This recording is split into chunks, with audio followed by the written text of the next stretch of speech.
কলেজগুলির, ইউনিভার্সিটির যত পরীক্ষা, সব পরীক্ষাও সেটা সে ইকফাই হোক, ত্রিপুরা বিশ্ববিদ্যালয় হোক, এমবিবি বিশ্ববিদ্যালয় হোক, যত বিশ্ববিদ্যালয় আছে এবং কলেজ আছে, সমস্ত পরীক্ষা স্থগিত রাখা হলো। তো এটা আমরা ভেবেছি, কিন্তু মনে রাখবেন ছাত্রছাত্রীদের একাংশ এবং অভিভাবকদের একাংশ কিন্তু পরীক্ষা হওয়ার পক্ষে অনেকে বলছে। এটাও মাথায় রাখতে হবে, কারণ তবু আমরা ছাত্রছাত্রীদের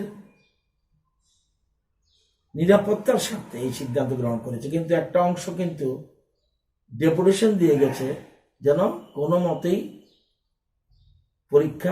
পরীক্ষা যেন স্থগিত না হয় এবং পরীক্ষা হলে যেন অফলাইনে নেওয়া হয়, অফলাইনে, নট অনলাইন, মানে ফিজিক্যালি পরীক্ষা যেন হয়।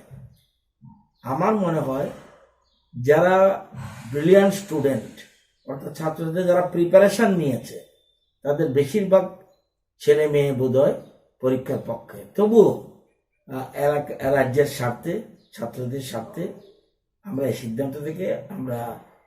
সিদ্ধান্তটাকে নিয়েছি, আপাতত স্থগিত ঘোষণা।